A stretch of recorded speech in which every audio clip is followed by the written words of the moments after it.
এখানকার বাণিজ্যিক ব্যবসায়ী সমিতির উপদেষ্টা রামকুমার ছেত্রী মহাশয় এবং আরো এখানে যারা উপস্থিত আছেন সকলকেই ধন্যবাদ দিয়ে আমি দুইটা কথা বলব। এই বাণিজ্যিক প্রথম দুর্গা পূজা, এই গণেশ পূজা, এই গণপতি কমিটি প্রথম আমাদের এখানে উদ্ঘাটন 8 বছর আগে হয় এবং এবছর 8ম বর্ষ পড়েছে এবং এই পূজার শুরু থেকে উদ্ঘাটন আমার দ্বারা হয়ে আসছে, এবারও তাই হলো। যাই হোক, খুব ধুমধামের সহিত প্রতি বছর খুব আনন্দ, আরো ভালো হয়েছে।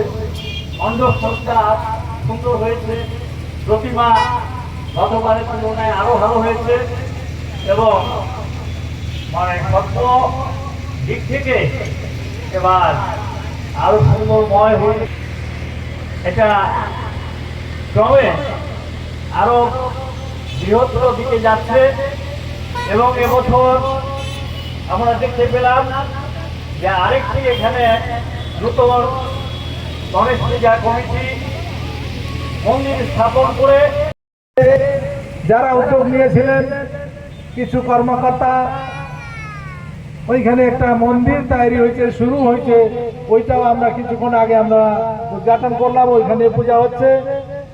আগামী দিনে ওই মন্দিরটা পূর্ণ রূপ পায়, সবাই মিলে ওই মন্দিরে আমরা আগামী দিনে বৃহত্তর আকারে গণেশ পূজা করতে পারি, এটা আমরা আশা রাখবো।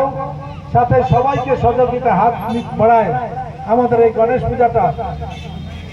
সারা বছরটা আমরা এখানে ব্যবসা করছি, কম বেশি যাই পারি, কিন্তু একদিন আমরা এই গণপতি বাবার স্মরণ আমরা করব।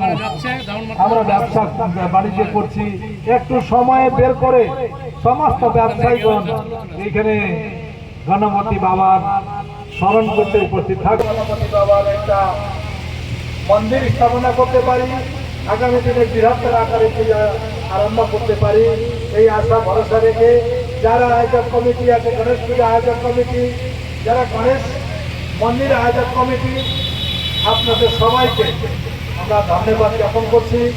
আপনারা খুশি থাকুন, মঙ্গলে থাকুন। আগামী দিনে আর বৃহত্তর আকারে আপনারা এই ধর্ম কর্মকাণ্ডে